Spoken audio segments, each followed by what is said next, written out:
자, 오늘 여러분과 함께 할 주제는 약간 낯설 수도 있고 또 너무 많이 들었을 수도 있고 4차 산업혁명이라는 단어가 되게 가까이 있기도 하고 멀리 있기도 하잖아요. 이걸 조금 더 쉽게 설명을 드리고 또 이게 우리 자치분권하고 어떤 관계가 있고 어떤 역할을 할 수 있을지 이 부분에 대해서 함께 고민해 볼 수 있으면 좋을 것 같습니다.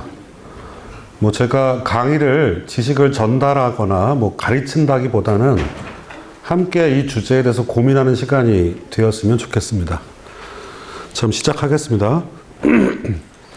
이게 50년 전, 54년 전에 이정문 화백이라고요. 되게 유명한 분인데 이분이 미래사회를 이렇게 한번 54년 전에 그것도 만화가 분께서 예측한 거예요. 한번 볼까요? 이게 지금의 상황 속에서 어떤 의미가 있는지 한번 볼게요. 일단 전기 자동차가 있네요. 현실화 됐죠? 네, 지금 여러분 구매할 수도 있어요. 두 번째, 태양광, 태양열.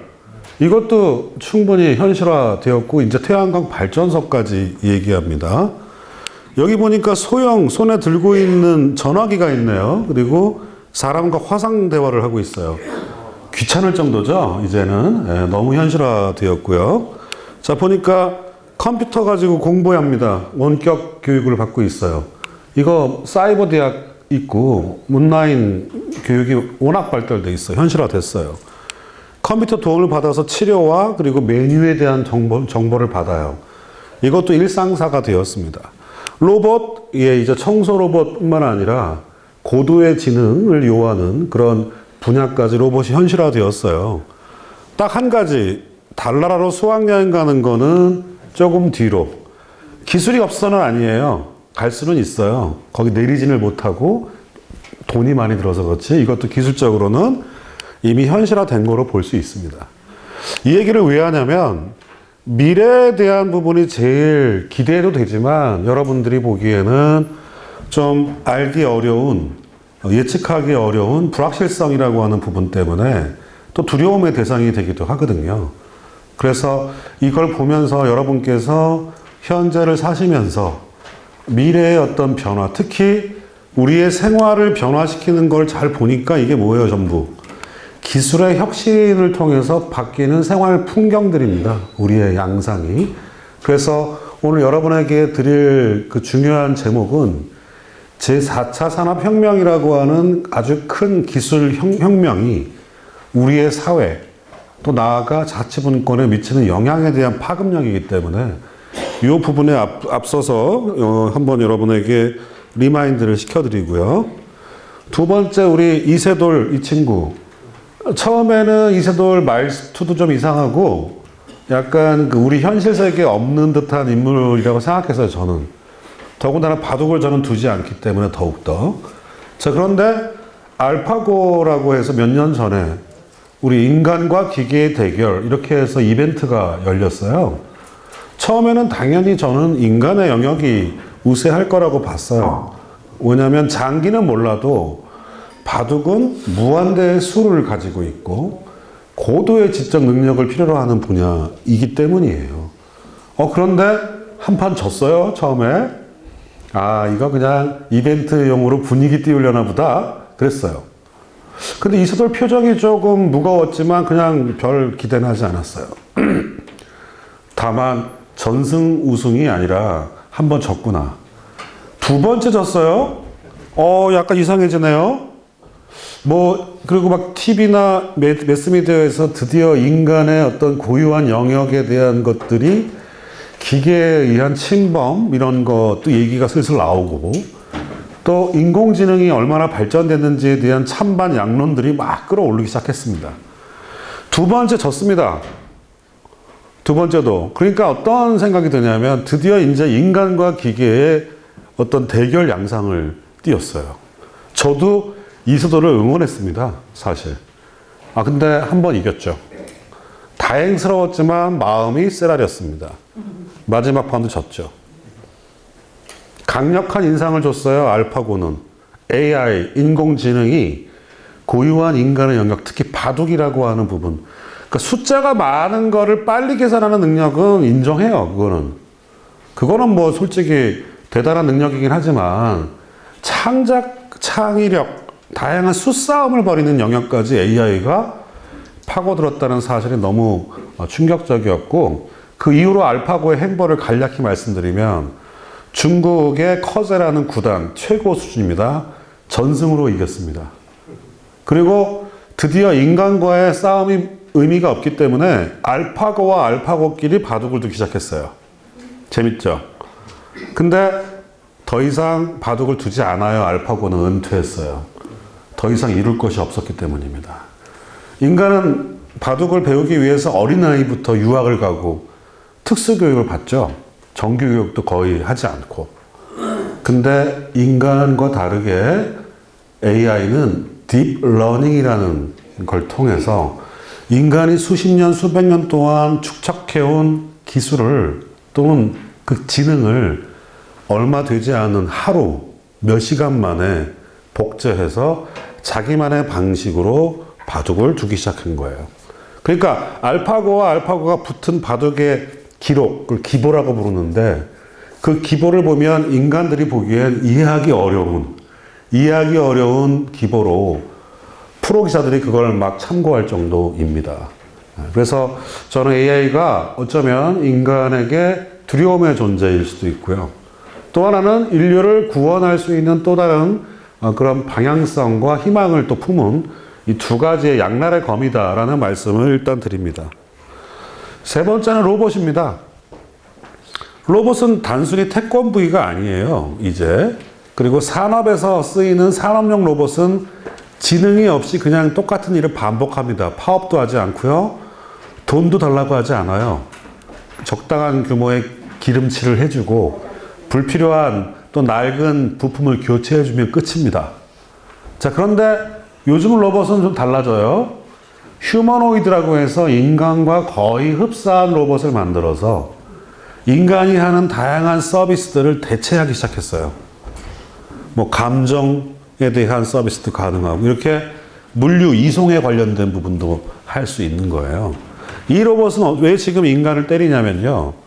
자기가 수행된 프로그램이 물건을 어디에 나르는 거였는데 이 사람이 그 물건을 뺏은 거예요.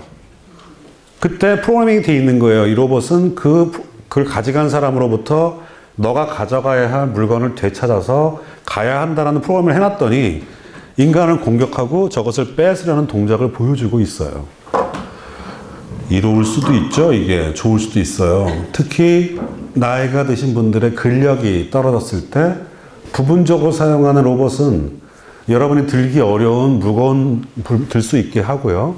오랫동안 작업해도 상하지 않을 그런 파워를 제공해주는 부분도 있어요. 즉 친환경적, 친인간적 로봇에 대한 부분도 있어요. 자, 그런데 이걸 조금 더 확장시키면 경비원이 될 수도 있는 거죠. 총과 무기를 들 수도 있어요. 부잣집을 지키기 위해서 로봇이 아주 시큐리티 뛰어난 눈과 카메라로 외부의 적을 구분하고 그에게 명령을 할 수도 있죠. 움직이면 쏜다라고 할 수 있는 거죠. 인간은 약간 감정이 있어서 그 부분의 명령 수행에 대한 부분에 양심이라고 하는 부분 때문에 주저할 수 있으나 로봇은 프로그래밍 된 대로 실행하게 될 겁니다. 그렇게 되면 뭔가 로봇이 인간을 향하여 총구를 들이댈 수도 있고요. 또는 군대를 대신해서 로봇 군대가 만들어질 수도 있는 거예요.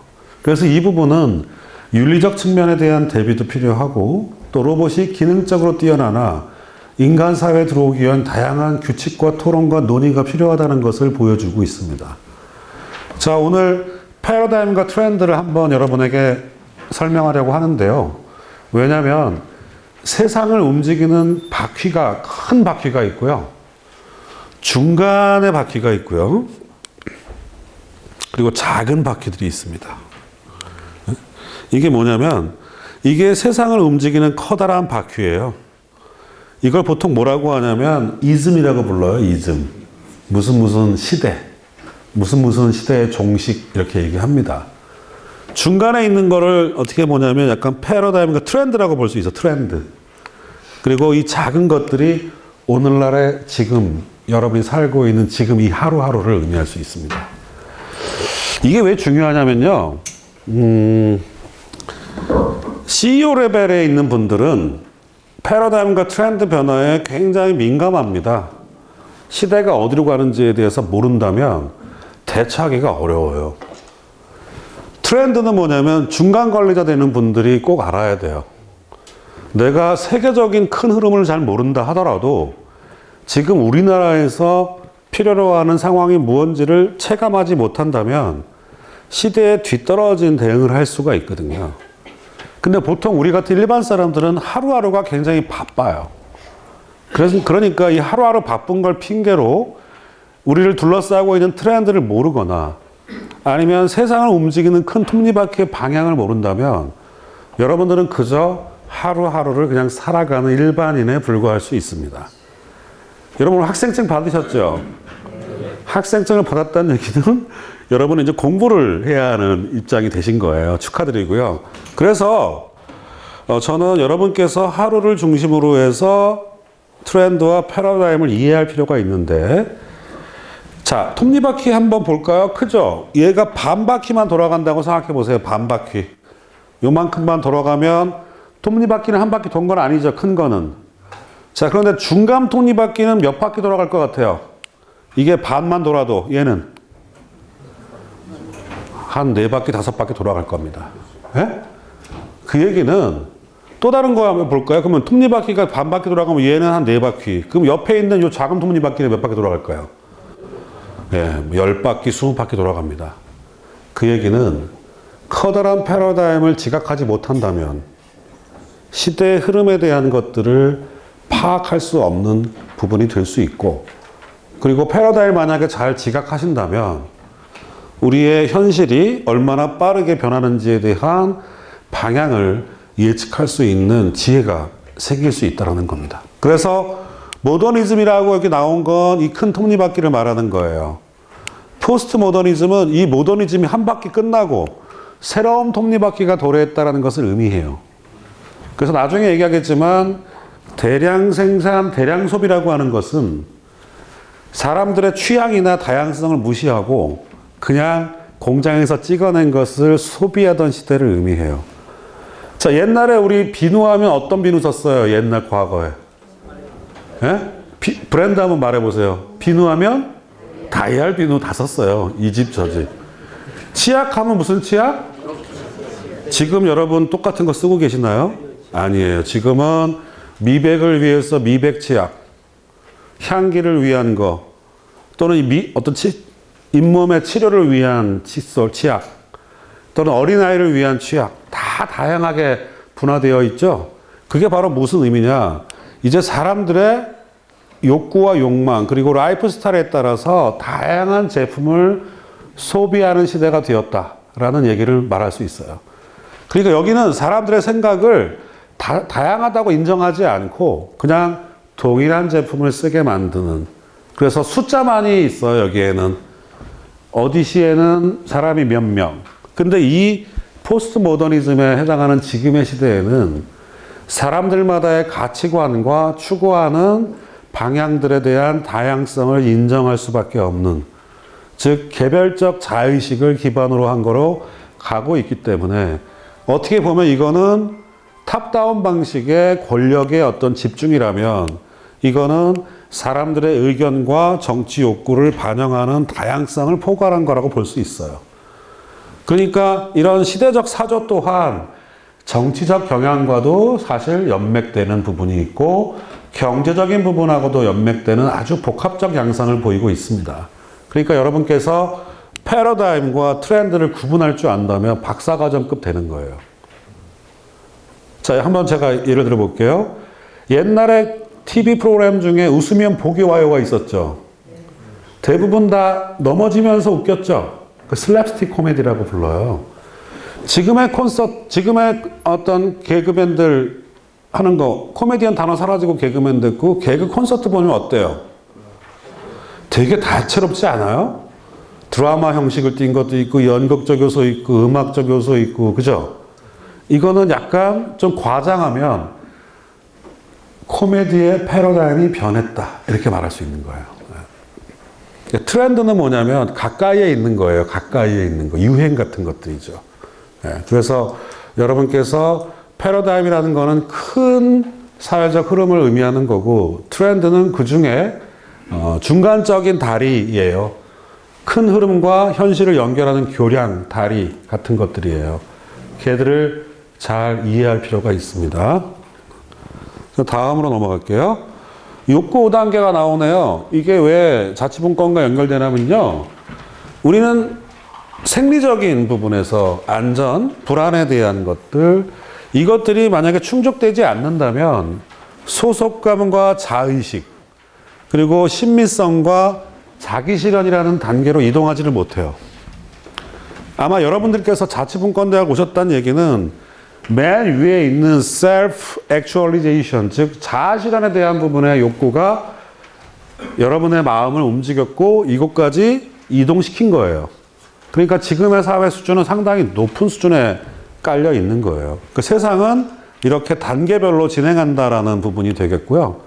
이 인간의 욕구 중에 이 자아실현은 자신이 소속된 집단과 또는 단체에서 활동하며 자신의 의견을 표명하는 것까지를 포함해요. 자, 그런데 최근 들어서 이러한 사회적 흐름에 약간의 변화가 왔어요. 즉, 안전이라고 하는 가장 바닥에 있던 그 욕망이 무엇보다도 맨 위로 올라갔어요. 이게 뭐냐? 큰 사건들이 생긴 거예요. 일본에 뭐가 터졌죠? 후쿠시마 원전이 터지는 바람에 그냥 우리 편안하게 먹던 명태, 동태, 황태 이런 것들이 의심의 눈초리로 쳐다볼 수밖에 없고, 일본 수산물을 대하는 우리의 태도가 상당히 보수적으로 바뀌었음을 알 수 있어요. 두 번째, 언제든지 숨을 쉬면서 편안하게 살았는데 이제 숨을 쉴 때마다 고통스러워요. 어떤 사람은 이민을 떠올려요. 우리만의 문제가 아니라 더 큰 문제는 외부로부터 온 거예요. 이게 뭐죠? 미세먼지예요. 이거 우리가 통제하기에는 더 큰 변화가 온 거예요. 세 번째, 고유정 사건이나 연속적인 그런 살인 사건들. 이게 나하고 완전히 무관한 거라고 말할 수 있어요, 여러분들? 결국 뭐냐면 세이프티에 대한 부분, 안전에 대한 부분은 이제 맨 밑바닥에 있는 기본적인 걸 뛰어넘는 보다 큰 상위 계층이 되었고요. 그리고 아이를 가진 분이나 그리고 또는 자신의 피땀을 흘려서 모은 자산에 대한 뺏길 수 있는 그 범죄적 두려움까지를 포함하면 요구되어지는 부분이 굉장히 크다. 이걸 좀 더 확장하면 동북아 정세 속에 국가의 안보에 대한 또 다른 불안감 같은 것들도 포함할 수 있는 거죠. 대포동 미사일, 뭐 이런 미사일들이 대륙간 이동 미사일들이 나타나면 그 안에 사정권 내에 있는 국가들은 약간 불안감에, 왜냐하면 자기가 통제할 수 없거든요. 이런 것들이 이제 새로운 트렌드와 패러다임 속에 나타나고 있는 사회적 수요다라는 것을 또 한번 생각해 보겠습니다. 자, 다음은 기술 혁신에 대한 걸 말씀드리겠어요. 왜 근데 삼각도시일까 궁금하죠? 원래 인간들은 이런 집을 짓고 살지 않았습니다. 동굴에 살았어요. 지금의 인간의 기간이 10이라면 거의 8, 9 동안은 수렵 채집을 한 거예요. 인류의 문명이 꽃핀 지가 얼마 되지 않거든요. 자, 그런데 사람들이 농경 생활을 하면서 드디어 집을 짓기 시작하고 그리고 국가를 형성하면서 이렇게 성곽을 지었어요. 성곽은 외적으로부터 안전함을 제공해주는, 그래서 그걸 통과하는 국왕에게 세금을 바치고, 그래서 왕과 이 농노 또는 우리 시민과 같은 그룹들이 권리에 대한 부분에 어떤 협정을 맺을 수 있었어요. 자, 그런데 이 발명품의 발견으로 인하여 성곽은 더 이상 쓸모가 없었어요. 성곽에 높이 쌓은 이 담벽이 의미가 없어지고, 그에 따라서 왕도 세금을 달라고 할 만한 명분이 좀 사라졌어요. 그리고 성곽에 모여 사는 것보단 흩어져 사는 게 더 유리해졌어요. 그러다 보니 농사를 통해서 돈을 번 중간 계급들이 커지고, 무역을 통해서 돈을 번 중간 계층이 또 커지는 양상. 그래서 계층이 다변화됐어요. 그리고 도시가 외연적으로 확산되기 시작했어요. 이 큰 사건을 일으킨 기술 혁신, 즉 발명품은 어떤 거였을까요? 인간이 발명한 거. 네? 뭘까요? 네? 화약으로 말씀하신 분은 80% 맞춘 거예요. 2%를 채워주세요. 드론이요? 드론은 너무 창의력이 뛰어나신 분 같습니다. 훌륭하십니다. 뭘까요? 대포라고 누구 말했는데? 손 들어보세요. 자, 이분께 박수를 주시기 바랍니다. 네. 훌륭하십니다. 대포는 곡사화기예요. 포물선을 그리면서 날아가요. 그리고 성곽에 사람이 모여 있다면 더 많은 사람이 죽어요. 즉 성벽을 무력화시켰어요. 그게 간단한 문제가 아니고 사회를 분화시키면서 도시 발전을 촉진시키고 계층을 수평화시키는 그런 중요한 수단이 또는 계기가 된 거예요. 상당히 의미 있는 거라고 보여지고요. 두 번째 산업혁명. 기계가 만들어졌어요. 기술혁신으로 기계가 만들어졌는데 농사 지을 때 사람들이 짓던 농사 노동력이 필요하지 않았어요. 왜냐하면 기계가 들어가니까 100명이 하던 거를 한 20명 중 하면 충분히 되네요. 그러면 100명 중 20명을 뺀 나머지 80명은 뭐가 된 거죠? 실업자가 된 거예요.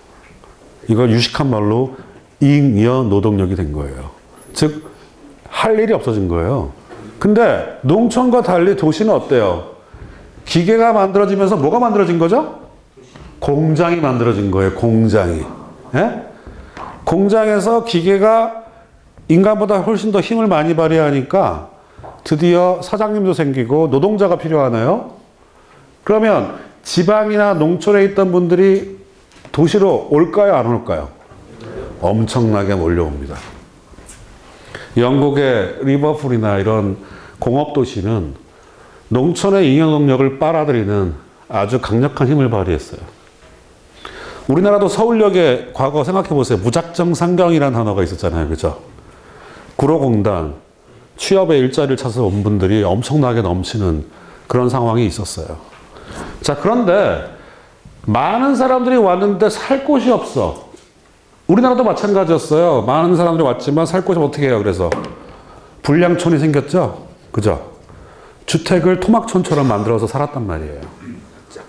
나중에 불화 정책을 통해서 국가의 보상을 받고 국가의 돈을 내고 땅을 샀지만 지금은 재개발 아파트로 다 바뀌었지만 과거에 삶의 터전을 급속하게 만들 수가 없잖아요.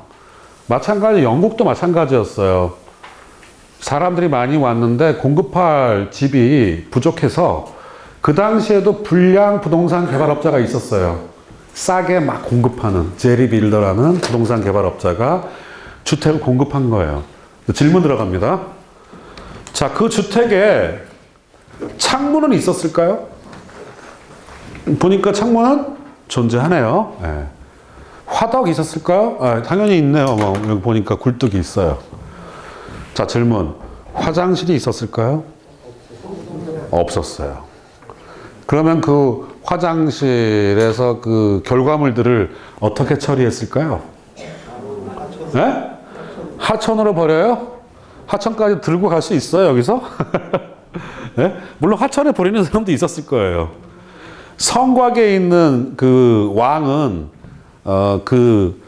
응아 틀을 만들어서, 응아하는 틀을 만들어서 앉으면 자연스럽게 통하게 만들었다고 다큐멘터리 봤어요. 네. 근데 일반 평민들, 이분들은 그 시간적으로도 굉장히 복잡할 거 아니에요. 그죠? 어떻게 쓸까요? 네? 말려요? 아, 훌륭하신 발상입니다. 지금 이제 몽골의 그 화석 연료가 생각납니다. 예, 소똥은 그렇게 말려서 했습니다. 네, 정답을 말씀드리겠습니다. 그냥 창문에 버렸습니다. 바닥에. 그래서 중절모, 큰 챙 모자가 유행하게 된 거고, 향수가 발전했고, 하이힐이 생겨난 거예요. 자, 그런데 몇 명만 괜찮으면 아무 문제가 없는 너무나 많은 사람들이 버리니까 이게 어떻게 될까? 여름에 드디어 건강에 영향을 주기 시작합니다. 수인성 전염병이라는 단어를 사용하죠. 자, 많은 사람을 죽이는 수인성 전염병 대표적인 게 뭘까요? 장티푸스. 글자 3개짜리 고쳐보세요. 콜레라입니다. 예, 그래서 콜레라가 창궐하면서 수많은 사람들이 죽었어요. 제일 슬퍼했던 사람은 누굴까요? 이들의 부모들과 당연히 가족들이겠죠? 더 슬퍼한 사람이 있었어요. 누굴까요? 공장 주인이라고 누가 말했어? 어딨어요? 훌륭하신 박수 한번 주십시오. 공장 주인이 제일 슬퍼했어요. 왜? 공장이 안 돌아가니까. 자, 그래서 공장이 안 들어가니 공장의 세금을 또 국왕에 못 바치니 이게 사회적으로 난리가 난 겁니다. 그래서 드디어 공중위생법이라는 법을 만들어서 상하수도에 대한 부분을 법률로 이제 강제 규정을 하게 됩니다. Public Sanitation Law라고 해서 그게 바로 뭐냐? 도시계획법의 시초예요. 자, 이렇게 되니까 어때요? 집을 지어서 상하수도 문제, 인프라 문제는 해결되니까 드디어 이제 사람들이 어느 정도 기본적인 생활을 할 수 있도록 해준 거예요. 이것도 기술혁신이라고 하는 부분으로 말씀드릴 수 있는 중요한 단초가 될 수 있고요. 또 하나는 콜레라로부터 그 귀족들이나 공장에 있는 사장님도 안전하지는 않았다는 거예요. 네, 그래서 그 부분이 이제 산업혁명과 함께 도시 발전을 촉진시킨 부분이 되겠고요. 자, 땅이 부족하죠. 매립도 했지만 아무리 수요에 따라가기가 힘드네요. 이 빌딩은 지금은 없지만, 예. 그러니까 어떻게 사람들이 머리를 써서 땅의 효율을 높여요. 100층, 150층 막 올라갑니다. 자, 그런데 저것이 일상생활이 가능할 수 있도록 만든 기술 혁신 발명품이 하나 있습니다. 뭘까요? 엘리베이터예요. 되게 훌륭하신 분이 많으시네요. 다른 데는 한 명 있을까 말까 하는데 여기는 집단지성이 많이 모여 계신 것 같아요. 엘리베이터가 없다면 이거 1박 2일 올라갈 것도 아니잖아요. 그죠? 예. 예? 엄청난 속도로 진화된 엘리베이터는 이런 고층 건물을 일상적인 공간으로 사용할 수 있도록 만들어준 거예요. 자, 들어가기 전에 한 번 더 말씀드릴게요. 자, 우리 인간이 살 수 있는 공간이 기후라는 거에 되게 막혀 있어요. 살기 좋은 곳의 땅값은 좋아요. 높아요.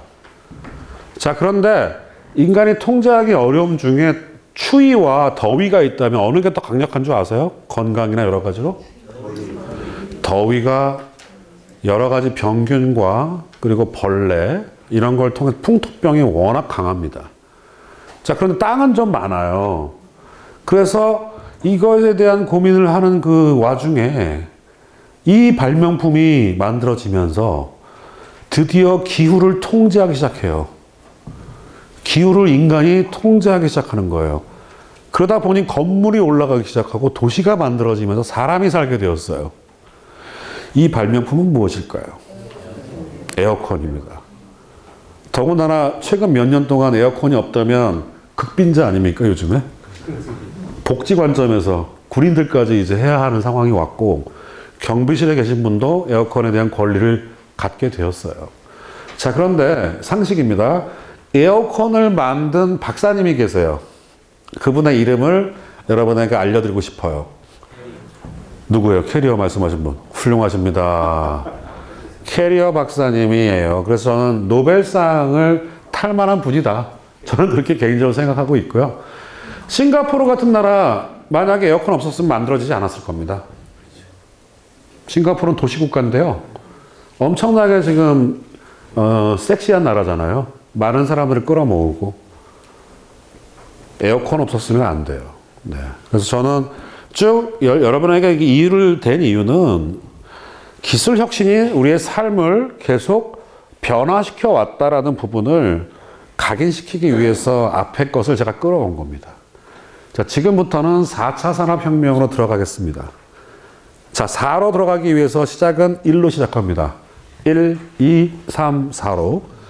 자, 1차 산업혁명은 바로 증기기관을 통해서 기계의 힘을 빌어서 자동 생산에 대한 부분에 시초를 만들었다는 거예요. 그래서 마력이란 단어도 생겼죠. 말 힘에 그 버금가는 기계 힘에 대한 부분. 그래서 생산품을 만들어내는 자동화도 이제 시작되었지만 또 하나는 공장 만들어진 거예요. 다리와 터널, 항만과 같은 것들의 개발을 촉발시켰어요. 그러니까 지역 간 연결을 가능하게 한 연결성도 커진 거예요. 그러니까 어떻게 보면 자동화의 초기 단계, 연결성에 대한 초기 단계, 이 두 가지가 되고요. 하지만 부족한 건 뭐냐면 기계 스스로 판단하지 못했어요. 인간이 시켜야만 하는 거죠. 작동에 대한 거. 그래서 1차 산업혁명은 연결성의 초기 단계와 자동화의 초기 단계로 한정짓고, 그리고 전반적인 모든 생산에 대한 의사결정과 지능적 판단은 인간이 했습니다. 그게 1차 산업혁명의 특징이고요. 자, 2차 산업혁명은 뭔가 다르니까 2가 됐겠죠? 1 플러스 1은 2니까요. 자, 일단 보니까 어때요? 기계가 조금씩 복잡해지기 시작했죠. 그죠? 예, 복잡해지기 시작해지고 드디어 컨베이어 벨트까지 나와서 자동차 생산을 여러 명이서 하고 있네요. 예. 자, 이걸 볼까요? 한번. 일단 2차 산업혁명은 앞에서 소량적 생산이라면 그거에 비해서 대량 생산된 거예요. 자동차 같은 경우는 돈 많은 사람만 살 수 있었어요, 처음엔. 근데 포드 자동차가 생기면서 그 포드라는 사람이 T100이라는 자동차를 엄청나게 하루에 많이 만들어내기 시작해. 가격이 어떻게 될까요? 올라갈까요? 떨어질까요? 떨어진 거예요. 그러니까 대량 생산은 대량 소비라고 하는 부분. 대량 생산, 대량 소비라고 하는 부분을 만들어내는 거예요. 그리고 중산층, 좀 더 다양한 계층들을 만들어내는 중요한 도구가 되었죠. 미국도 마찬가지입니다. 미국이라는 나라, 뭐 대륙이죠, 사실은. 그 나라가 대량 생산, 대량 소비의 어떤 힘으로 영국이나 이런 전통적 강호들을 누르고 올라가는 그 중요한 단서를 잡게 되었습니다. 자, 그러다 보니까 이제 이 2차 산업혁명은 좀 더 효율적 생산 체계를 만들었기 때문에 자동화의 레벨이 좀 더 올라간 거예요. 자동화에 대한 부분이 좀 더 올라가고요. 두 번째는 무역을 해서 물건을 서로 나르게 됐어요. 서로 소비하기 위해서. 연결성은 이제 국가 내가 아니라 국가 외, 다른 국가하고도 교류할 정도의 연결성이 커진 거예요. 그리고 통제력에 대한 부분은 기계가 좀 더 발전하면서 자동화의 레벨을 조금 더 올려주게 되는 부분이 돼서 1차 산업에 비해서 달라진 점이라고 볼 수 있고요. 자, 3차 산업혁명이 등장합니다. 얘 등장하면 딱 떠오르는 단어는 반도체, 트랜지스터 반도체 기술. 이건 정보통신 기술이 되고 드디어 뭘 만들어내요? 컴퓨터의 등장이에요. 컴퓨터의 등장은 드디어 공장의 체계를 이렇게 자동화로, 완전 자동화의 레벨을 높이게 됩니다. 이게 테슬라 전기자동차 생산 라인이고, 이게 독일의 지멘스에 대한 부분이에요. 연결성은 더 커져요. 인터넷을 통해서 더 연결되기 시작했어요. 국제화됐어요. 온라인 쇼핑이 막 이제 기존의 상점을 몰아내고 있을 정도예요. 자, 트랜지스터는 반도체로 만들어지면서 적지만 강력한 힘을 발휘할 수 있도록 해준 겁니다. 그러니까 디지털 시대를 만들어냈죠. 그러니까 보다 정교한 자동화를 실현했고요. 사람과 사람, 사람과 자연, 사람과 기계의 연결성을 이 컴퓨터를 통해서 보다 향상시킨 거예요. 그러니까 1차, 2차, 3차가 조금 다르죠. 자, 그러면 4차 산업혁명은 뭘까요? 3차 산업혁명의 연장선 아닐까요? 라고 질문하면 그렇다고 말할 수도 있어요. 근데 무언가 다른 4차 산업혁명만의 독특한 차별성이 존재한다는 것을 한번 확인해 보도록 할게요. 자, 4차 산업혁명은 자동화와 연결성이 극대화된 거예요. 그러니까 초연결성, 초자동화란 말을 사용해요. 우리 5G 선전하는 거 보면 인간이 뛰어가면서 초자를 만드는 그 광고 아마 보셨을 거예요. 초란 얘기는 슈퍼를 의미해요. 슈퍼. 우리가 상상하는 것보다 훨씬 더 강력한 것을 의미를 두고 있어요. 여기서 나타나는 핵심적인 역량이 AI, 인공지능이라고 하는 부분, 그리고 빅데이터를 통한 다양한 자료의 축적과 활용과 예측, 그리고 극단적 자동화란 말을 쓰죠. 여기 보니까요. 극단적 자동화. 이거는 뭐냐면 인간이 흉내낼 수도 없을 정도로 빠른 속도의 정확성을 요하는 산업용 로봇의 활용 같은 것들을 의미하는 거예요. 여러분 인터넷 한번 뒤져보세요. BMW의 자동차 조립 공정을 한번 보세요. 사람이 거의 발견되지 않아요. 기계들이 알아서 자동차를 생산해내요. 이거는 기존의 자동화하고는 완전히 다른 극단적 자동화라고 하는 부분으로 표현되고요. 또 하나는 우리 보통 온라인으로 지금 리얼한 상황에서 지금 온라인 지금 당장 특정 회사에 필요로 하는 소비자의 그 사용 요청, 즉 몇 대를 뽑아주세요. 몇 대가 필요하다는 거 알 수 있어요? 그거 알면 재고가 발생하지 않잖아요. 그죠? 근데 그게 되게 리스키하잖아요. 재고가 많아지면 물건 안 팔리면 기업이 도산할 수도 있거든요. 근데 이제 그런 시대가 갔어요.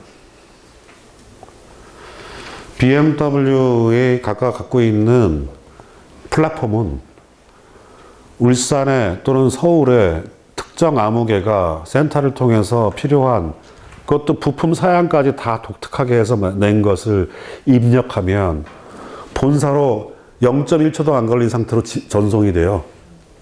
그러면 그 본사에서 한국, 극동아시아 하게 되면 전체 수량이 얼마인지를 파악해요. 거기에 따라서 물건을 만들어내는 거예요. 그러니까 재고에 대한 관리가 아주 정확합니다. 또 부품 수급에 대한 부분에서 의사결정도 빨라지겠죠. 물류 운송 수단에 대한 예측 가능일도 정확해집니다. 무서워지는 거죠. 네, 어떻게 보면. 네. 자, 이 얘기는 뭐냐면 국제적이면서도 즉각적인 연결, 온라인으로 바로 보여주니까 새로운 사업의 어떤 돌파구가 만들어진 거예요. 이게 바로 4차 산업혁명의 어떤 특징이고요. 또 하나 말씀드릴게요. 이 빅데이터라고 하는 게 되게 우스운 것처럼 보이지만 무시할 수 없어요. 여러분이 자동차를 운전할 때 내비게이션 딱 틀면 지금의 교통 상황을 알려줘요? 못 알려줘요? 못 알려주죠. 내비게이션. 일반 자동차에 있는 내비게이션들은. 원래 거. 최근에 근데 와이파이 등장하면서 온라인으로 교통량 체크하는 애들 있죠. 우리 카톡 내비 같은 내비게이션 같은 것들 연결하는 알 수 있잖아요. 근데 전통적 내비게이션들은 길만 알려주죠. 예. 여러분 그런 내비게이션 쓸 수 있어요? 옛날 버전? 지금은 의미 없죠. 이게 왜 그럴까요? 왜 가능해지냐면 축적된 교통에 대한 처리 시간과 속도, 그리고 다양한 곳에 있는 교통량을 체크하는 IoT, 즉 통행량을 파악하는 기구의 발명이 그 정보를 송신함으로써 리얼타임으로 지금 당장 가장 나에게 유력하고 짧은 시간이 무엇인지를 알려주게 된 거죠. 이 빅데이터는 그래서 이런 것까지 확장 가능해요. 미국의 피츠버그시에 그동안 발생되었던 범죄 20년간의 자료를 축적했습니다. 그걸 빅데이터화 시켰더니 20년이에요. 반복적으로 일어나는 범죄가 나타날까요? 안 나타날까요? 특정 장소별 특징이 나타날까요? 안 나타날까요?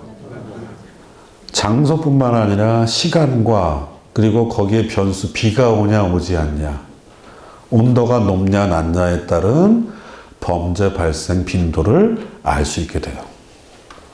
자, 그럼 어떤 게 가능해지느냐? 자, 오늘 수요일 가을이야. 가을이네.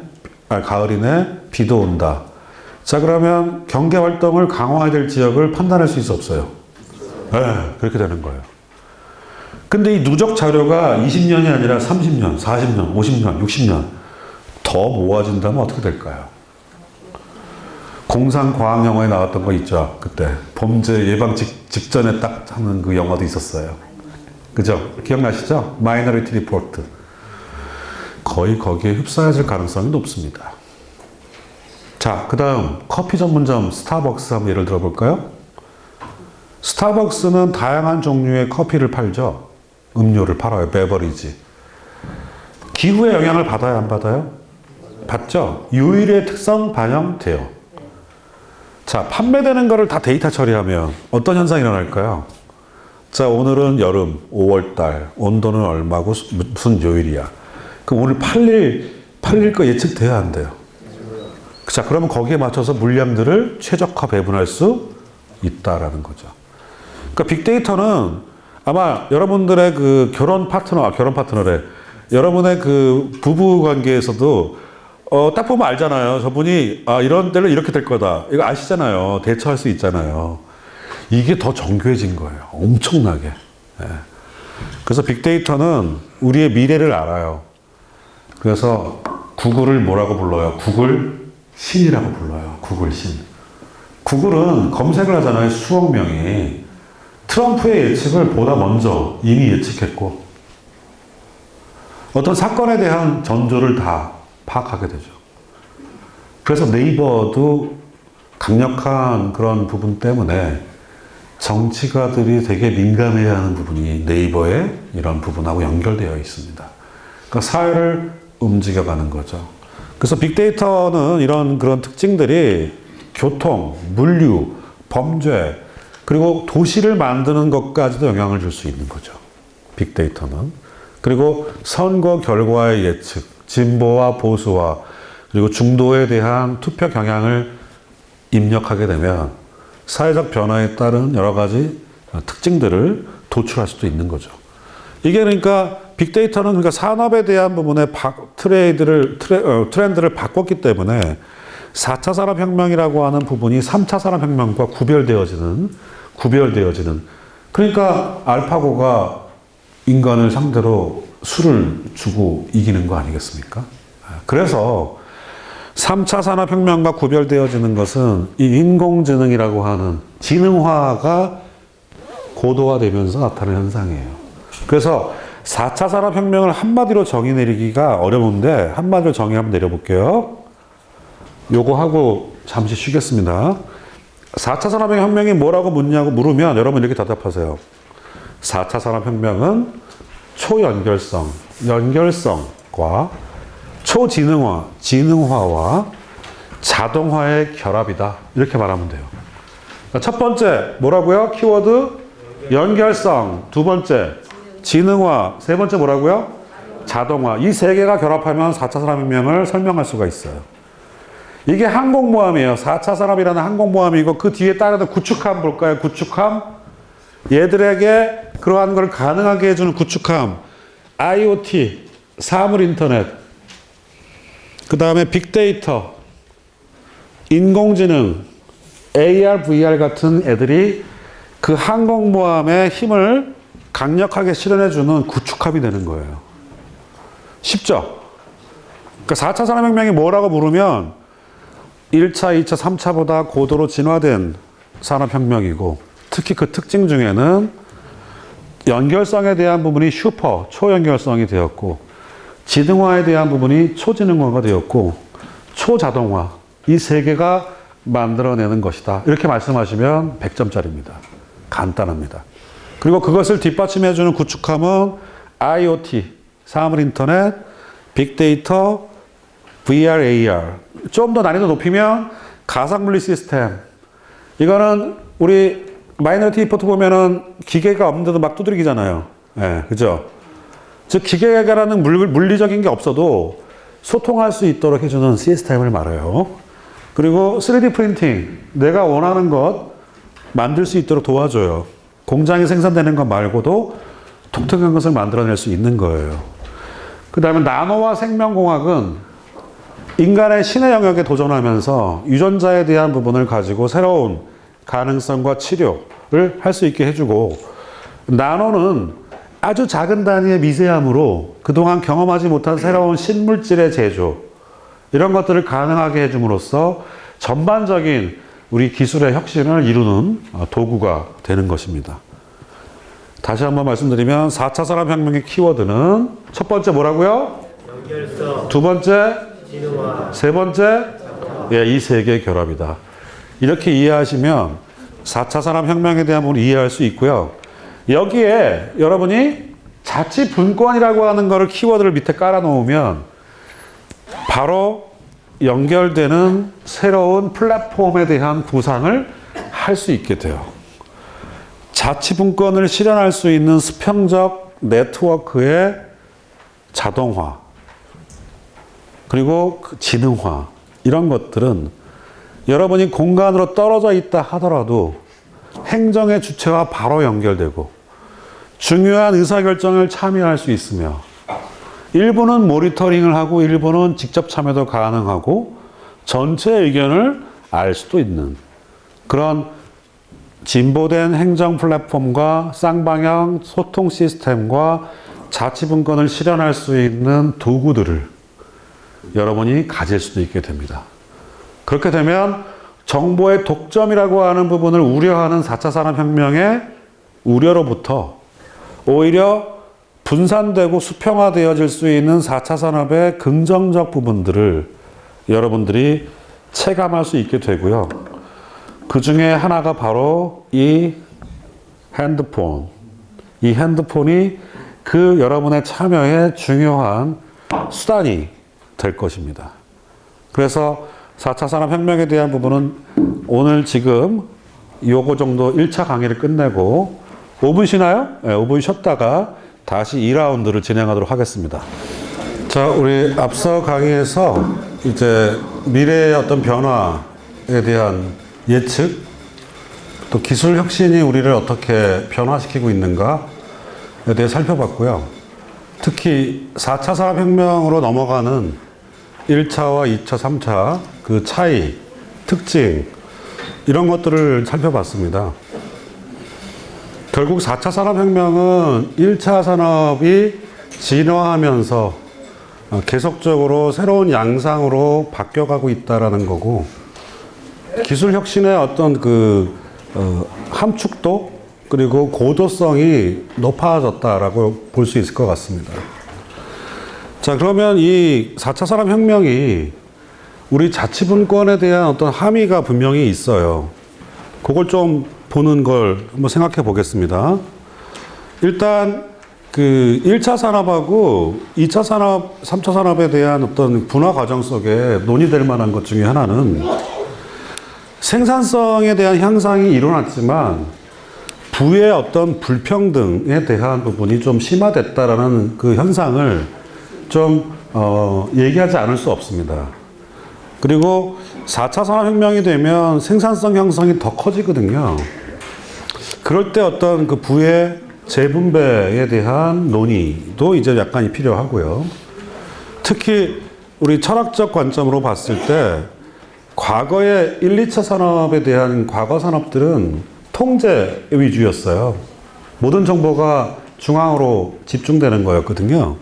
그러니까 중앙 집권화에 대한 부분인데 4차 산업혁명이 되면서부터는 조금 더 분권화의 어떤 그 가능성을 열어놨습니다. 특히 온라인이라고 하는 그 플랫폼이라는 것은 여러분이 가지고 있는 핸드폰으로 다양한 의사 표현이 가능해지고 확인이 가능해집니다. 그러니까 국민신문고 같은 것들. 저도 얼마 전에 새 자동차를 사서 운전을 하다가 처음으로 당했습니다. 사고를. 그 포트홀이라고 해서 도로에 갑자기 깊숙이 파인 게 나타난 거예요. 제가 새벽 운전을 하는데 밤새 이게 이제 자동차들이 다니니까 커졌나 봐요. 그래서 제가 부딪혔는데 차가 부서지는 줄 알았어요. 엄청난 그 굉음과 충격이 왔어요. 근데 다행히 차는 움직였습니다. 그래서 괜찮나 보다 생각했는데 내려서 보니까 타이어 옆측이 다 터졌어요. 네. 그래서 저는 이게 그냥 재수가 없어 그런가 보다 하고 정비 업체에 가서 이제 문의를 했더니 뭐 비용 다 산정해주고 뭐 휠 밸런스 조정해주고 뭐 이런 것들 타이어 교체에 대한 비용 이런 거 한마디 던지더라고요. 이게 도로에서 일어났으면 아마 그 책임지는 곳에서 그 부분을 확인할 수 있고 보상 가능성이 있다 이렇게 얘기를 해주더라고요. 그래서 저는 열심히 그 블랙박스를 찾아서 그 지역을 찾았고, 그리고 이거를 어떻게 할까 하고 자치 그 시에 봤더니 국민신문고라는 게 딱 뜨더라고요. 그래서 제가 그 다운받은 자료하고 내역서하고 다 스캔한 것들을 그 위에 딱 올렸더니 바로 핸드폰으로 귀하가 올린 민원이 접수되었음을 알려드립니다. 2번 오더라고요. 그리고 7일 이내에 답변이 올 거라고 했고 정확히 7일 오전에 저한테 답변이 왔어요. 네, 그래서 그 도로에 대한 보상금을 100% 받았습니다. 네. 그래서 제가 느낀 거는 이 부분이 이렇게 작동되고 있구나, 명확하구나, 그리고 담당자에 대한 이름, 정보 이런 것들이 정확하게 뜨는 거예요. 그리고 또 여러분들 그 정치적인 의사결정할 때 보면 청와대에도 일정한 어떤 의견을 올리고 사람 수가 차면 책임 답변을 해주잖아요. 저는 이런 것들 되게 중요하다고 보여져요. 그리고 지자체마다 그 게시판이 있는데 거기에 민원을 올리면 지울 수가 없어요. 답변이 다 달려요. 이거는 제가 보기엔 분권적 부분에서의 실제 체감되어지는 부분이고요. 그리고 실제로 다양한 의견들을 올렸을 때 사회적인 부분에서 치유되고 조치되는 것들을 과정마다 확인할 수 있다는 건 상당히 저는 좋은 것 같습니다. 또 하나는 자율과 타율, 그러니까 다양성에 대한 부분을 상당 부분 보완해 줄 수 있는 가능성이 있습니다. 왜냐? 개별 의사결정들이 모이는 거기 때문에 집단지성과 의견을 취합할 수가 있고요. 속도가 빠릅니다. 리얼타임으로 바로바로 되기 때문입니다. 그러니까 그 얘기는 이제 약간 수평적인 부분에서의 가능성이 높아지고요. 그리고 한 가지는 이제 노동의 단순화와 종말인데 이건 좋은 말일 수도 있고 나쁜 말일 수도 있습니다. 제가 자동차를 타고 거의 한 10년 전만 하더라도 하이패스 구간이 거의 드물었어요. 대면으로 이제 돈을 내고 받고 인사하고 이렇게 가능했거든요. 시간이 가면서 하이패스는 늘어나고 사람 수는 줄어들어요. 약간 좀 마음이 이상했어요. 편리하긴 하나 무언가 사라지는구나. 그리고 주유소도 마찬가지였어요. 이제 셀프 주유를 하는 거예요, 제가. 새벽에 24시간 혼자 내려서 하고 있는 거예요. 물론 가격은 좀 다운된 것 같은데 무언가 좀 인간이 해야 할 일들이 상당 부분 대처되고 있는 그런 약간 감상적 생각이 들어요. 근데 이것조차 좋은 해석을 할 수도 있습니다. 아주 단순한 것은 인간이 하지 않을 수 있다는 거죠. 그 얘기는 좀 더 생산적인 것으로 갈 수 있는 가능성을 높여주는데 문제는 인간의 어떤 지적 능력이 모두 공평하지 않다는 데 있는 거죠. 그래서 거기에 대한 논의가 굉장히 많아요. 그래서 유럽은 어떤 게 있냐면 기본급여 제도라는 것도 검토하고 있어요. 즉 저희가 시민인 이상 기본급여를 주는 거예요. 왜냐하면 부가 상당 부분 향상됐기 때문에 복지적 관점으로 부의 재분배를 기본소득이라는 이름으로 줍니다. 그래야 그 소득이 이제 생산활동으로 소비를 통해서 사회를 촉진시키는 그런 부분까지 연동되는 거거든요. 그래서 핀란드라든가 스웨덴이라든가 이런 곳은 그런 부분까지 확장된 개념으로 가져가고 있고요. 또 일부는 아예 사회의 어떤 의사결정에 AI를 직접 도입하는 경우도 있습니다. 최근 논란이 많은 어떤 판사의 판정 이런 것들 소액 판정이긴 하지만 유럽은 소액에 대한 부분에 한정해서 AI가 판결을 내립니다. 근데 만족도가 상당히 증가하고 있다는 것을 알 수 있어요. 그래서 크게 보면 제4차 산업혁명은 고도로 증가된 전체 생산성에 대한 것들을 구성원들과 어떻게 공유할 건가에 대한 생각을 할 필요가 있고, 또 하나는 분권적 부분을 충분히 활용하게 되면 다원적인 사회를 만들 수 있고 네트워크화된 사회를 만들 수 있다. 예전에는 사람들 소식을 전달받기가 어려웠어요. 지금은 네이버 검색하면 구석구석에서 일어난 일들을 다 체감할 수 있는 거예요. 그래서 혹자는 이런 말을 합니다. 세상이 더 나빠진 것이 아니라 나쁜 소식을 더 많이 들을 수밖에 없는 환경 때문에 체감되어지는 사회가 조금 범죄가 더 많아진 거 아니냐라는 그런 얘기를 합니다.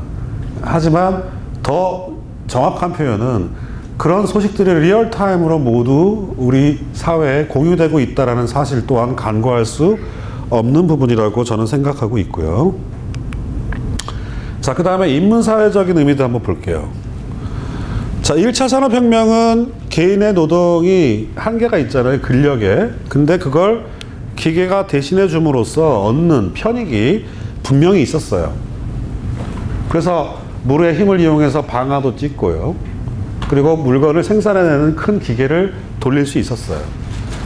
2차 산업혁명은 전기를 기반으로 해서 인류의 노동, 즉 개인의 노동이 아니라 인류라고 하는 부분을 대체하는 집합적 인간들, 다수의 인간의 노동력을 기계가 대신해주는 대량 생산을 하게 되었어요.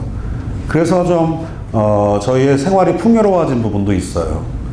예를 들면 박정희 대통령이 국가의 산업을 주도하면서 다양한 산업들을 활성화시킴으로 그것이 부의 어떤 집중이 문제가 있었지만 전반적으로 국가의 부를 향상시켰다는 의견을 제시하거든요. 마찬가지입니다. 압축적 경제성장이라고 하는 부분이 가능할 수 있는 이유는 개인의 노동이 아니라 집합적인 인류, 인간의 노동을 기계가 대신함으로써 물품을 대량 생산할 수 있고 가격을 떨어뜨림으로써 그걸 공유할 수 있고 얻을 수 있는 확률이 높아졌다는 부분에서는 의미가 있고요. 3차 산업혁명에서의 컴퓨터 드디어 나타나죠. 개인이 처리하기 어려운 복잡한 수식, 연산 이런 것들을 편리하게 해줬어요. 엑셀 프로그램이 컴퓨터와 연동되면서 얼마나 많은 또 파워포인트나 이런 걸 통해서 우리가 얻은 게 얼마나 많아요. 대신에 이거는 인간의 어떤 지적 고도의 산물을 대신해 준 게 아니라 인간이 하기 어려운 건 맞지만 복잡한 것을 컴퓨터가 대신해 준 거예요. 창작을 컴퓨터가 한 건 아니라는 거죠. 예, 이게 구분이 다르고요. 다만 여기서 달라져요. 4차 산업혁명부터는 드디어 인공지능이 인류의 고도의 사고까지를 포함할 수 있다라는 거예요. 이게 알파고를 통해서 보여진 거예요. 자, 예를 들면 예전만 하더라도 4차 산업혁명에서 제외되는 지역들은 예술 문화는 고유한 인간이 할 수 있다고 얘기했어요. 그래서 다른 사람들이 오케이, 맞다. 그 분야는 우리의 고유 영역이야 생각했어요. 근데 최근에 AI는 그 부분을 무참히 박살냈습니다. 왜? 빅데이터 때문에. 자, 예를 들면 19세기에 유행했던 그 미술 화풍이 있잖아요. 우리 뭐 인상판이 뭐 이런 거 있잖아요. 그 특정 분야의 작가들의 그림 패턴을 컴퓨터가 공부를 해요. 딥러닝을 해요. 그 얘기는 컴퓨터는 드디어 그 19세기의 특정 화파의 모든 화풍을 공부한 거예요. 그리고 그걸 가지고 어떻게 하는 거예요? 현대에 와서 그림을 그리는 거예요. 이 AI가. 그 얘기는 뭐냐면 19세기 화풍이 현대에 재현되었음을 얘기하고 그 작품을 소더비 경매에 붙였어요. 몇 억짜리로 팔렸어요. 저는 이 부분이 이제 창작의 영역까지도 충분히 대체 가능하다. 미국에서 현재 사용하고 있는 것 중에 하나가 뭐가 있냐면 음악들이 있잖아요. 음악이 많아요. 음악이 산업화되어 있잖아요. 레코드 회사들이, 음향 회사들이 있어요. 그러면 시장에서 잘 팔릴 노래를 많이 만드는 게 중요하겠죠. 그래서 AI가 집중적으로 딥러닝을 한 거예요. 뭐예요? 히트한 노래들의 특징들을 다 분석한 거예요. 수십만 건의 노래들을. 그랬더니 발표할 만한 예비적 음악들을 테스트해서 얘는 별표 몇 개, 얘는 별표 1개. 얘를 발표하면 뛰어난 판매량을 보일 가능성이 높음. 이렇게 판단해 버렸어요. 실제로 출시했어요. 인기를 얻었어요. 이거 무서운 일이에요. 한 발도 앞서가서 어떻게 하느냐, 히트곡을 분석합니다. 발음, 비트, 연주, 그리고 어떤 보컬 이런 것들을 다 분석해서 작곡을 하기 시작했어요. 드디어 컴퓨터가 작곡을 했습니다. 작곡을 하고 자기가 또 히트 가능성이 높은 판단 프로그램에 돌리면 이게 새로운 인간이 고유하게 할 수 있다라고 하는 창작에 대한 영역까지도 드디어 AI가 할 수 있는 가능성을 열어버렸다, 이렇게 볼 수 있습니다. 약간 우울할 수도 있어요. 그래서 여러분들께서 주변에 있는 손자나 자녀들에게 대학 갈 때 어디를 가라고 말하지 마세요. 어떻게 될지 몰라요. 지금은 예측에 대한 불확실성이 워낙 커지고 있고, 그러다 보니 어떤 분야가 유망할 거라고 하는 부분이 되게 무색해지는 그런 시대가 도래했음을 알 수 있습니다. 그래서 약간 인문사회적 부분의 얘기들을 한번 얘기해 드렸고요. 자, 그리고 4차 산업혁명이나 이끄는 중요한 어떤 핵심 기술들을 한번 확인해 볼게요. 1차 산업혁명은 증기기관이에요. 2차 산업혁명은 전기에너지를 바탕으로 했어요. 3차 산업혁명은 트랜지스터, 반도체, 인터넷, 컴퓨터와 연결된 거예요. 제4차 산업혁명은 빅데이터, IoT, AI와 같은 부분이 주력군입니다. 이것만 잘 판단해 보시면 여러분이 세상을 이끌어가는 기술 혁신이 어떻게 변화되었는가를 알 수 있고요. 조금만 더 내려가시면 사회에 미친 영향이 뭐냐라고 하는 부분을 좀 보시면 돼요. 1차 산업혁명의 수혜는 영국, 그리고 식민지화, 어떤 섬유공업을 위해서 식민지화를 했던 그 부분이 있고, 컨베이어 벨트는 미국 아까 얘기했죠. 예.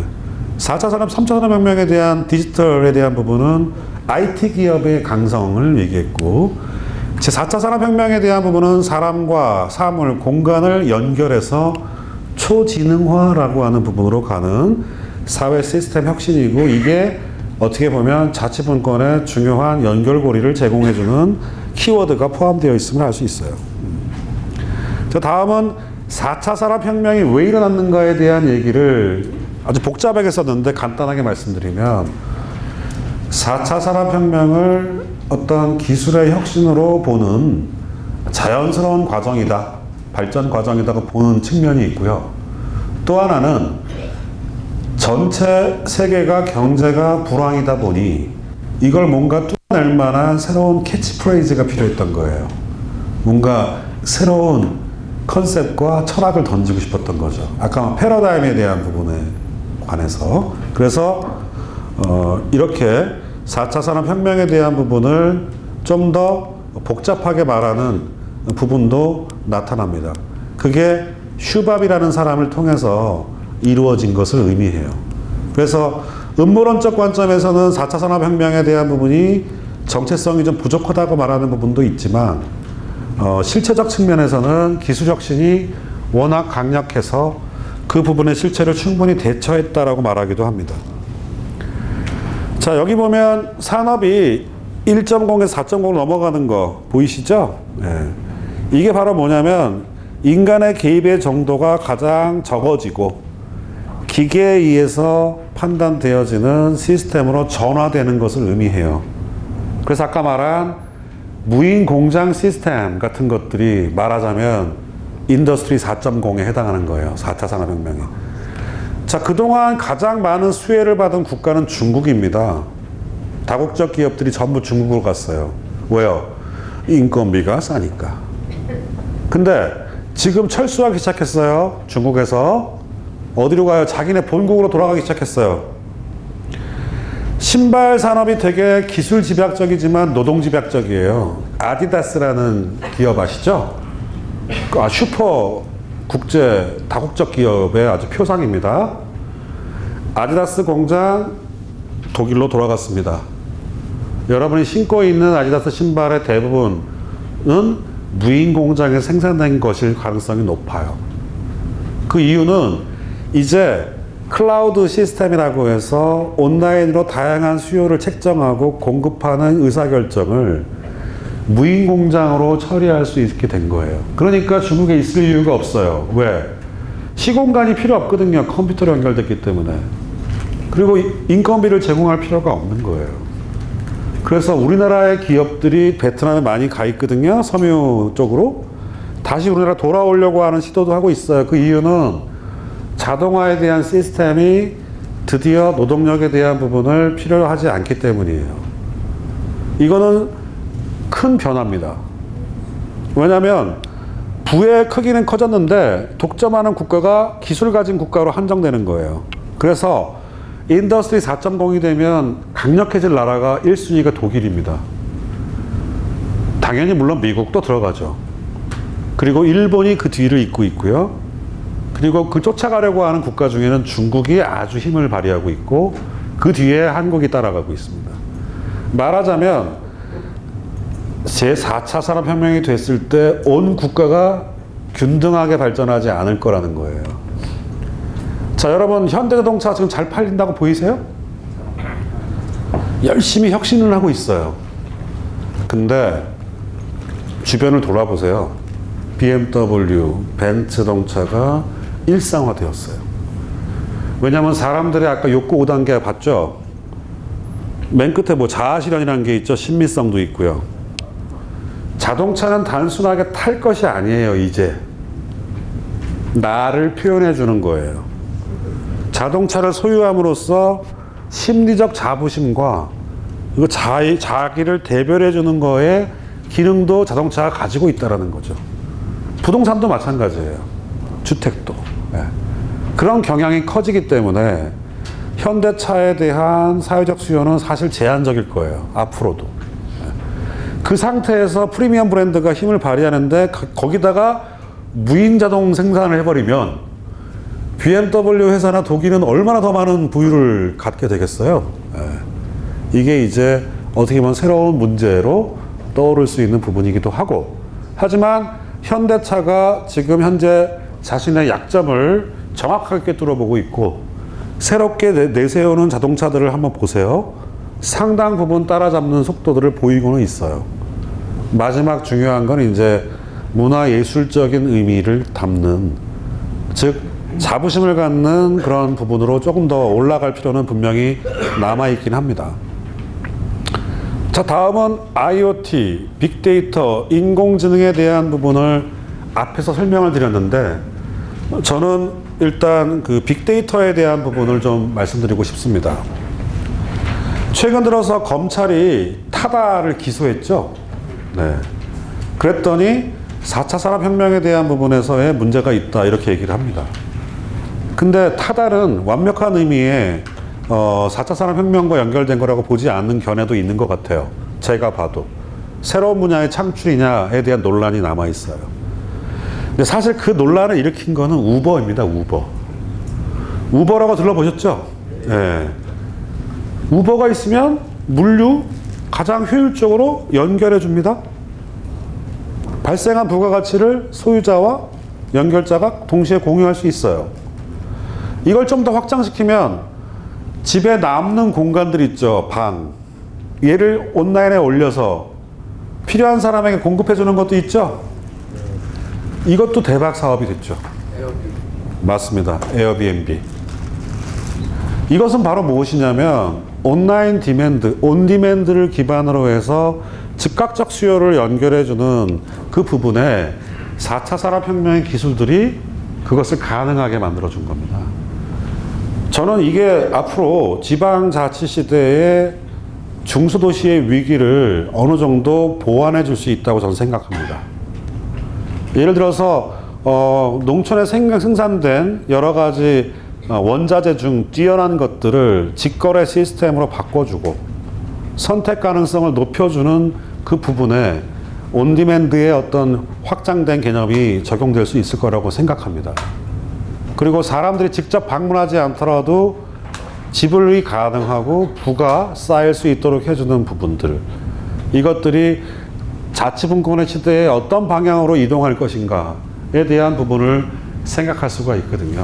그래서 도시 재생 사업을 하다 보면 관광 문화를 중심으로 한 재생 사업에서 이러한 온디맨드적인 커뮤니티 비즈니스를 구현하는 도구로 이 온라인을 기반으로 한 플랫폼 사업들을 상당히 많이 도전하고 있습니다. 저는 그것도 중요한 대안이 될 수 있을 거라고 생각하고 있고요. 그리고 이 내용이 기존 도시의 스마트화를 촉진하면서 스마트 시티라고 하는 새로운 도시의 출현을 앞당길 거라고 봅니다. 그래서 사람들이 생각하는 온라인에 필요한 온라인적 행정 수요나 또는 필요한 도시적 사회적 의견과 수요들을 즉각 발현하면서 대응할 수 있도록 해주는 도시 시스템이 자치분권화의 특성과 얼마나 잘 연결될 거냐, 그리고 특정 도시 정책에 대한 결정에서 다양한 시민들의 집단 지성을 효율적으로 연결해서 집합적 의사결정을 고도로 이끄는 작업 또한 이러한 온라인 플랫폼이 그 부분을 감당해낼 수 있고, 그리고 그것이 데이터로 쌓여서 과거에 했던 것들을 딛고서 좀 더 발전된 자치분권의 사회로 이전하는 레코드, 기록이 될 거라는 거죠. 홍콩을 보면 그런 거 느껴져요. 시대적 흐름과 현재의 상황의 격차가 어떻게 나타나는지를 알 수가 있죠. 그 다음에 이제 우리가 생각해야 될 기술 중에는 상당히 많은 부분이 있습니다. 무인 운송수단 같은 것들은 물류에 대한 부분에 혁신을 가져다 줄 거고, 드론이라고 하는 부분이 아마존이나 일단 기타 아주 대규모 다국적 온라인 기업의 중요한 배송 시스템으로 연결될 거고요. 집에 옥상 있는 분 있으세요? 개별적으로 옥상 가지신 분 손 들어보세요. 옥상이 돈이 들 수도 있어요. 왜요? 드론이 착륙해야 되잖아. 정말입니다. 물론 아직은 이제 상상력의 단계가 좀 많이 있지만요. 근데 드론이 잘못되면 어떻게 해요? 공격 무기가 되어서 중동 지역의 유류 시설들의 공격을 하는 그런 상황도 있습니다. 그래서 무인운송 시스템은 드론이 굉장히 강력해지고, 이것이 물류뿐만 아니라 사람을 운송하기도 합니다. 그래서 잠실에서 인천공항까지 15분 내, 10분 내에 이동할 수 있는 새로운 사업들이 나타날 수도 있고요. 그리고 가격은 떨어지게 될 겁니다. 로봇은 여러분 이미 잘 알고 계시는데, 이제 인생이 80세를 지나 90세, 100세로 가잖아요. 그래서 로봇이 아니라 부착형 로봇이 있습니다. 허리에, 다리에, 팔에. 어떤 거예요? 약간 보조적 시스템이죠. 이게 이제 여러분들의 어떤 삶의 질을 높이는 휴머노이드 로봇, 복지형 로봇이 가격을 주고 팔게 될 겁니다. 그리고 1인 가구가 많아지잖아요. 나와 대화가 가능한 로봇이 의미가 있어집니다. 나의 특성을 전부 알고 있어요. 대화가 가능합니다. 의사결정을 도와줍니다. 또 내가 혼자 있을 때, 변화를 일으켰을 때 이걸 의료기관이나 타기관에 알려줍니다. 이거는 제가 보기에는 아주 로봇의 긍정적 활용이라고 볼 수 있는 반려 로봇이 되는 거죠. 반려 로봇. 이런 것들이 아주 많이 발전되고 있다라는 말씀을 드리고, 또 인간과 거의 똑같이 생긴 로봇이 드디어 만들어지고 있어요. 이건 좀 찬반이 있어요. 남성과 똑같은 로봇, 여성과 똑같은 로봇. 이 로봇에 대한 태도를 어떻게 해야 하는가에 대한 윤리적 측면에서의 논의도 있고, 이걸 라이센스로 해서 생산을 시작한 국가들이 유럽에서 나타나고 있습니다. 아직 우리나라는 보수적 입장이라 그 부분을 산업화나 복지적 관점으로 채택하진 않지만, 그 부분이 우리가 흔히 영화에서 보는 사이보그와 인간의 어떤 그 가치관의 충돌 같은 것들을 논의할 가능성이 매우 높아지죠. 그래서 영화 AI라는 영화를 한번 보세요. 거기에 나타나는 로봇과 인간의 어떤 가치관의 충돌에 대한 부분들이 상당 부분 상세하게 그려져 있음을 알 수 있어요. 사물 인터넷은 되게 좋은 거예요. 근데 얘도 마찬가지예요. 여러분의 정보를 다 노출시킬 가능성이 높아요. 특히 독재 국가일수록. 중국은 일부 지역은 여러분이 지나가면 하나하나의 사람 안면인식 기술을 동원해서 홍길동이네? 홍길동이 막 지나가는 거 따라가 갈 수 있어요. 썸스타치 않으세요, 여러분? 내가 딱 찍히면 내 정보가 딱 뜨는 거예요. 누르면 직업 뭐 다 나오는 거죠. 중국다운 발상이에요. 예. 그건 빅데이터가 아니라 빅브라더죠.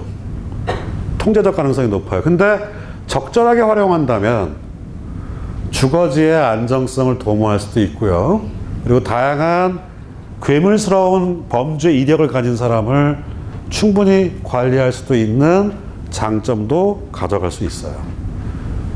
그래서 이런 부분들이 이제 바뀌고요. 블록체인 시스템은 거래의 안정성 같은 것들을 도모할 수 있습니다.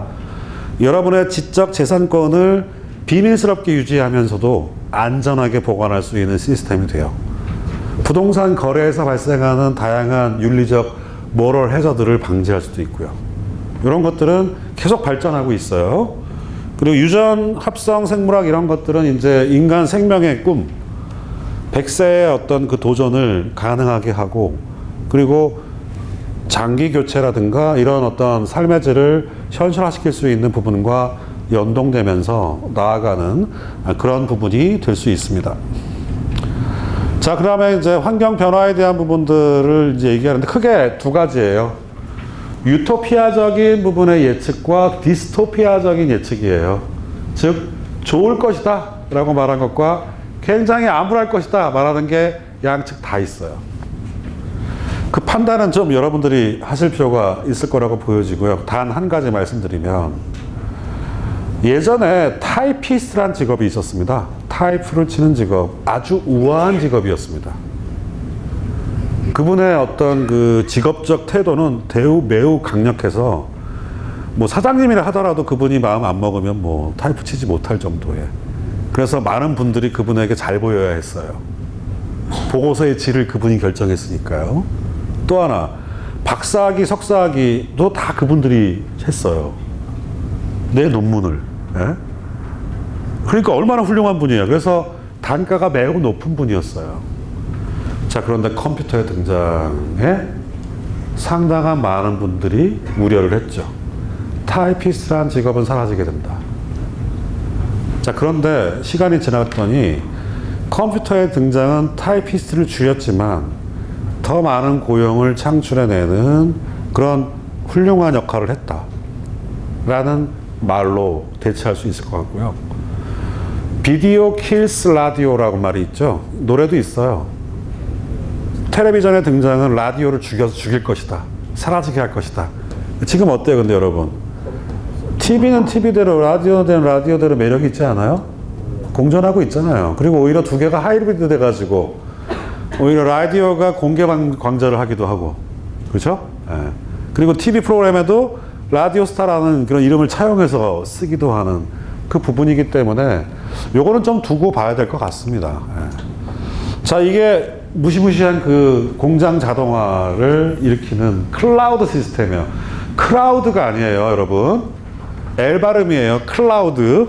자, 따라해 볼까요? 클라우드. 클라우드. 예, 이게 클라우드예요.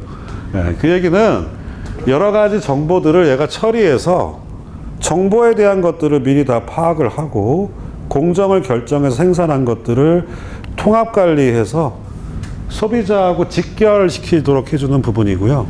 제품의 어떤 시제품 제작도 상당히 빠르게 하는 거예요. 이걸 뭐 요즘 많이 얘기해요.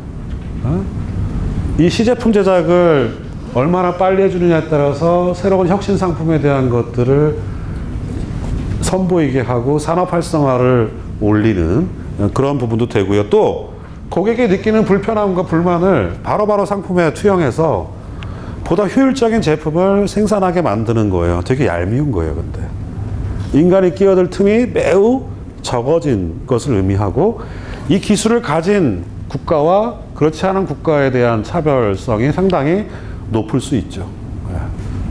하지만 우리나라도 4.0에 대응하기 위한 그런 고도의 산업 진흥 정책을 쓰고 있습니다. 여기 보니까 나오죠?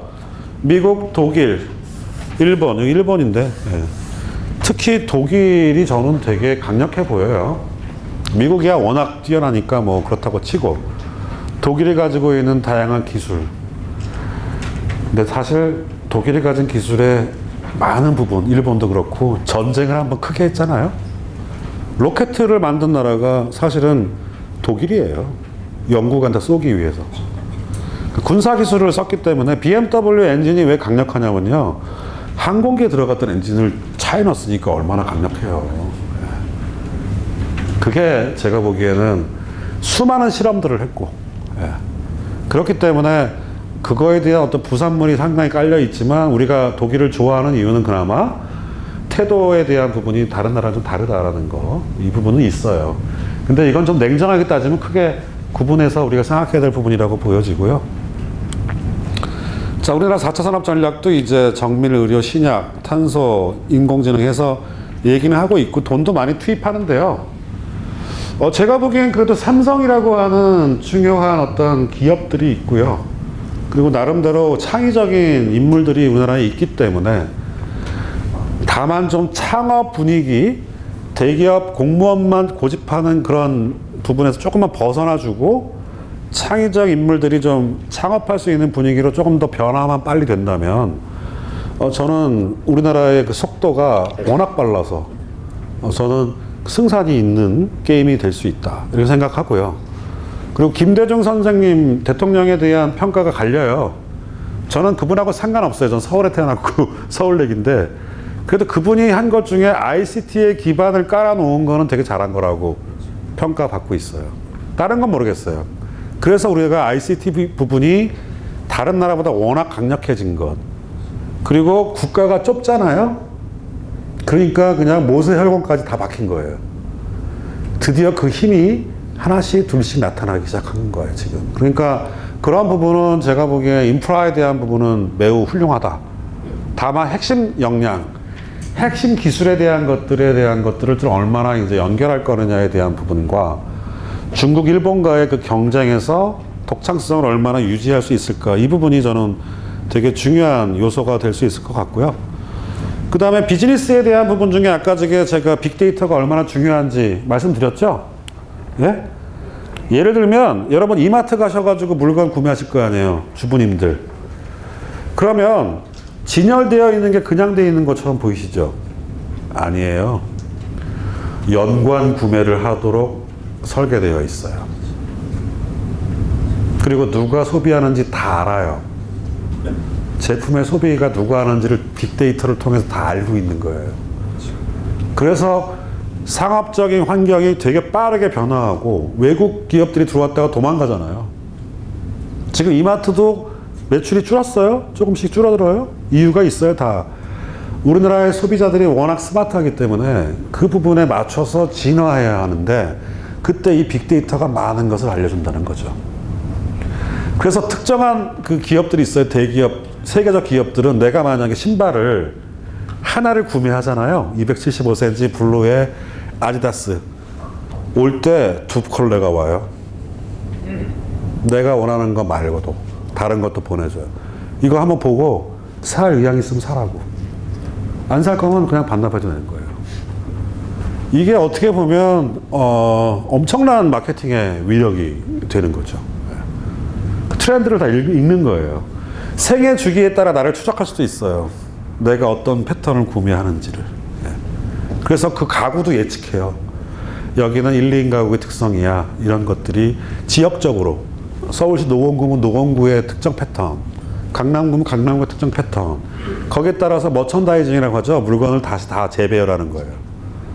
그러니까 상당히 재밌죠. 이 부분들이. 그래서 새로운 직업군이 등장하게 된다라는 거고요. 옛날엔 큰 기업 몇 개가 다 생산했지만 이제 다품종 소량이라고 하는 부분. 이 다가 많을 다가 아니라 커스터마이제이션, 즉 목록을 여러 개 한다는 거지. 그러니까 다품종을 소량으로 여러 개 생산한다고 생각하시면 돼요. 여기서 말하는 소품종 대량 생산, 이건 대량 생산으로 해야 돼요, 얘는. 이 기자님이 조금 오버했어. 차이가 있어요. 대량은 양적으로 큰 거를 의미하는 거고요. 다량은 작은 거지만 품목을 여러 개 하는 걸 다량이라고 볼 수 있어요. 그러니까 가볍게 유연한 거예요. 왜냐하면 욜로족뿐만 아니라 선생님들 TV 프로그램 중에 자연에 살고 싶다 있나? 뭐죠? 나는 자연인이다. 그거 남성분들께서 이상적 수요지만 현실적으로 그 부분이 조금 투영된 제2의 제3의 부동산 구매에 반응을 보여요. 그래서 부동산 업자들이 다소 험한 곳이지만 물론 그분들은 워낙 험한 곳이지만 자연적 요소가 있는 것에 대한 주택 공급을 시작했어요. 그리고 그 수요의 기반엔 졸혼이라고 하는 아직 공식화되지 않았지만 통용되어지고 있는 사회적 트렌드를 반영한 거예요. 사례 있습니다. 나타나고 있습니다. 그리고 주말에 한번 본가로 방문하는 시스템, 그리고 50대 후반에 되신 분들이 드디어 졸혼을 위해서 자기의 친한 친구들과 돈을 모아서 서울에서 2시간 거리 이내에 있는 새로운 권역들, 골프도 가능하고 뭐 이런 가능한 권역들을 탐색해서 고유 소유를 해서 멀티비테이션이에요. 그리고 주중에 한 번은 본가에 아이들과 부인과 생활을 하는 거죠. 이런 라이프 스타일이 조금씩 현실화되고 있다는 거를, 물론 아직은 그러니까 소품종 다량적 수요의 한 부분이에요. 또 자동차를 좋아하시는데 주택보다 자동차를 더 좋아하는 분이 있어요. 이런 분들은 주차장이 특화된 데를 좋아해요.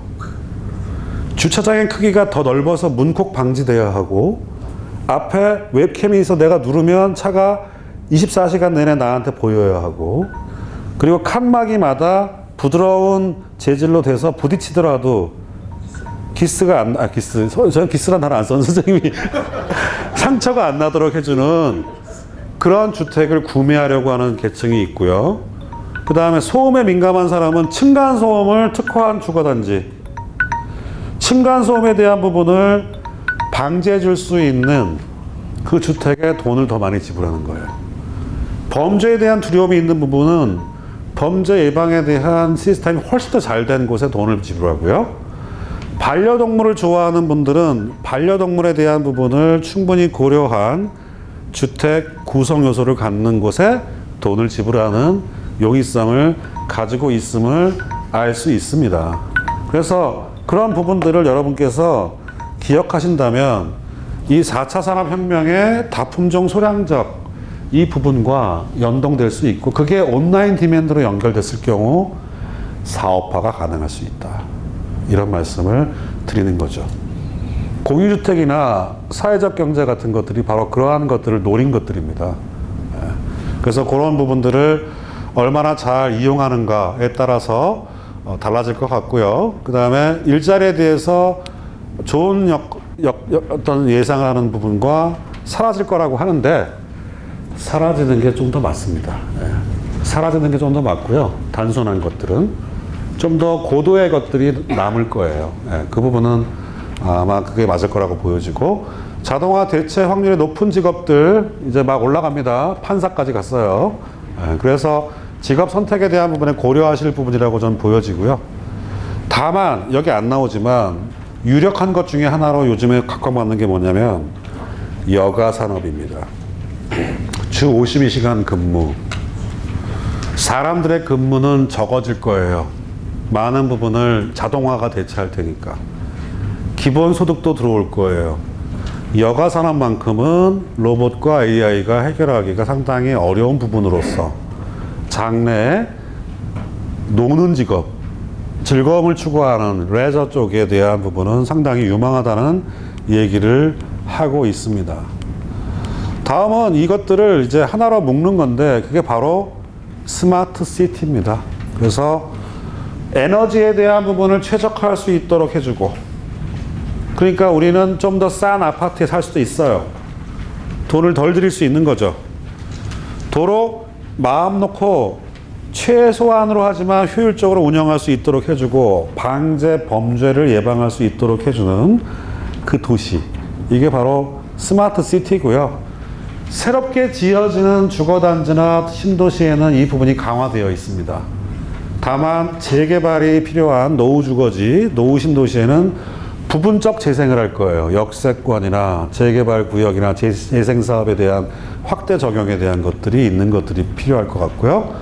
시민 중심입니다. 시민 이용자의 수요에 맞도록 서비스를 바로바로 제공해주고 스마트폰이나 기타 스마트 파킹 빈자리를 찾아줘요. 저희가 가야 할 곳들을. 이런 스마트카 공유에 대한 것들을 응용하고요. 사이버 공간이기 때문에 민원을 공무원들이 닫았다 해서 안 갈 수 있어요. 다 연결할 수 있습니다. 스마트 서비스가 될 거예요. 이거를 가능하게 해주는 플랫폼이 도시를 운영하는 중요한 매니징 기관이 될 거라고 보여지고요. 이러니까 데이터가 연결되면 임팩트가 생겨요. 즉 작년에 구정 때 막혔던 데는 올해도 막힐 확률이 높아요. 이걸 실시간으로 연결해 주는 거죠. 저는 카톡 서비스 하는 분들에게 한번 사업을 제안하고 싶은 게 뭐냐. 그동안 몇 년 누적됐잖아요. 그러면 과거의 지금 시점에 교통량이 어땠는지를 판단해 달라고. 예? 제가 가려는 시간은 이번 돌아오는 구정 때 특정 구간인데 작년에 그 동일한 부분의 통행량이 어땠는지를 알려주진 않아요. 지금 현재만 알려줄 뿐. 시간대 예측이 되면 전 좋을 거라고 보여지고요. 자, 이게 뭔지 아세요? 이게 되게 이게 지도예요. 우리나라 지도. 원래 지도는 이렇게 토끼잖아요. 부산이 여기까지 땡겨 올라와 있어요. 실제 지도는. 강원도 많이 땡겨 올라왔어요. 부산보다 훨씬 더 먼 지역이, 더 가까운 지역이 부산보다 멀게 나타나요. 이게 바로 뭐냐면 교통기술을 감안한 거예요. 그럼 지도는 다시 그려지는 거죠. 접근성. 물론 돈이 들긴 하지만. 그래서 이 부분도 빅데이터를 통해서 다양하게 공간에 대한 개념을 바꿔야 한다고 보여지고요. 자, 통신사 몇 개로 압축됐었죠, 옛날에? 인터넷이 지금 더 오히려 사람들의 선택을 받고 이것이 새로운 의견과 그리고 분산적 여론들을 만들고 독과점에 대한 부분과 그리고 지방 분권에 대한 부분을 훨씬 더 가능하게 만들어주는 거죠. 혁신과 공유경제의 근반이 될 수 있도록 해주는 거예요. 그 4차 산업혁명은 결국 분산화와 거버넌스에 대한 양분과 실현 기법들의 중요한 토대가 돼가고 있다고 볼 수 있겠고요. 이러한 경향은 세계적으로도 확인돼요. 이미 세계적으로 확인이 됩니다. 그리고 캐나다는 블루프린트 2020을 통해서 정보에 대한 부분을 시민들하고 다양한 형태로 되어 있어요. 채팅, 텍스트, 보이스, 그 다음에 인터페이스, 보이스 레코딩 이렇게 연결돼서 컨택하는 부분과 콜라보레이션 하는 것, 커뮤니케이션 하는 것과 워크플레이스를 다 나눠요. 그래서 주민과 함께 멀티미디어와 소셜미디어를 통해서 시민들의 의견을 바로바로 착용하는 거예요. 그리고 거기에 대한 여러 가지 효율성을 추구하고요. 공무원을 언제 어디든지 확인할 수 있는 가상 오피스와 연결되도록 해주는 겁니다. 그러니까 결국 이것은 전자민주주의에 대한 근간이 되면서 여러분의 의사소통을 훨씬 더 빠르게 만드는 그런 부분으로 가고 있고 이것이 바로 이제 디지털화와 연결되면서 통합과 개방성, 민주성을 연결시키고 개인에 대한 부분들을 반영하는 똑똑한 기능이 되고 상호협력하는 다양한 주체들의 거버넌스를 새로운 전자정부가 뒷받침해 줄 수 있다는 겁니다. 이게 이제 그러한 거를 그림으로 그린 거예요. 여러 가지 어플들이 있죠.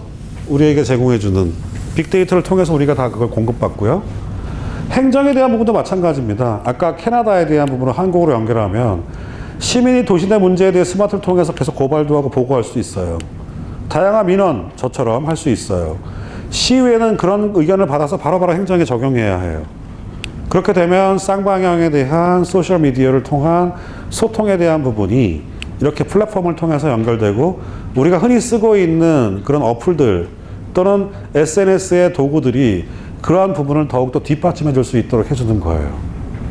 이거는 4차 산업혁명이 가지고 있는 큰 장점들을 연결한 부분이 되겠고요. 지금도 시도하는 곳이 있어요. 경기도 안양시 같은 경우는 스마트를 통해서 안전 귀가 시스템에 활용하는 것을 지금 현재 실행하고 있고, 경기도 우산시는 IoT를 이용해서 독거노인들의 삶을 아까 체킹하는, 그리고 어린이집 안심 케어에 대한 부분을, 또는 상수도에 대한 원격 검침 같은 것들을 실행해요. 물론 이게 큰 건 아니에요. 다만 진행되고 있다라는 거죠. 그리고 전라남도 강진구는 오지마을이니까 서로 얼굴 못 보잖아요. 화상회의를 통해서 반상회의를 할 수 있는 시스템을 KT 클라우드 시스템이 구현했어요. 이거는 좀 더 확장된다면 다수의 시민들의 토론과 그리고 얘기들을 연결할 수 있는 가능성을 가지고 있는 거고, 광주광역시 같은 경우는 공공 데이터를 통합 관리해서 빅데이터, 지자체 특성에 맞는 거죠. 예를 들면 관광지 같은 경우 몇 명이 들어왔는지, 누가 들어왔는지, 어디서 돈을 썼는지, 마치 이마트가 더 많은 매출을 올리기 위해서 노력하는 것처럼 말입니다. 그만 중소도시에 가지고 있는 지역 자원이 더욱더 효율적으로 활용될 수 있는 데이터가 되는 거죠. 저는 그게 되게 필요하다고 보여지고, 시간은 좀 더 필요할 수 있겠죠. 또 사물 인터넷으로 스마트한 그 스트리트 같은 것들을 만들어요. 그래서 상가 주변에 사람들이 얼마나 다니는지, 밤과 낮, 주말과 평일에 차이가 있는지, 심지어는 빅데이터를 사용해서 여러분이 사용한 그 특정 지구의 카드 사용량을 조사하면 어떤 나이대가 방문했고 얼마를 썼는지를 알 수 있는 그 부분이 가능합니다. 실제로 가능합니다. 이것이 지역사회 상권 회복, 커뮤니티의 어떤 발전에 도움이 될 수 있는 부분이 될 수 있을 거라고 보여지고요. 시카고는 IoT를 길가에 쭉 배치합니다. 하나만 배치하는 게 아니에요. 그러니까 시민들이 어떤 활동을 하고 액티비티를 보이는지를 연속적으로 알 수 있게 되고요. 그러니까 숫자로 보이는 사람들의, 시민들의 동향과 연속적으로 이미지로 보여지는 것은 상당히 다를 수가 있고, 그래서 IoT가 여러 개 있다 그래서 Array라 해서 AOT라고 불러요. 자, 미래는 어떻게 될지 모릅니다. 좀 더 우리 산업 구조, 그 다음에 직업 노동시장에 대한 부분, 4차 산업혁명에 대한 아까 4.0 인더스트리, 그리고 미래 고용에 대한 여러 가지 직무와 선제적 과제, 그리고 스마트 도시에 대한 부분을 잘 연결한다면 이제 우리가 해야 할 자치분권이라고 하는 부분에 4차 산업혁명은 보다 선택적이고 긍정적인 미래를 제공해주는 툴로서 의미를 가질 거라고 보여집니다. 늦은 시간까지 여러분 강의 경청해 주셔서 고맙습니다. 감사합니다.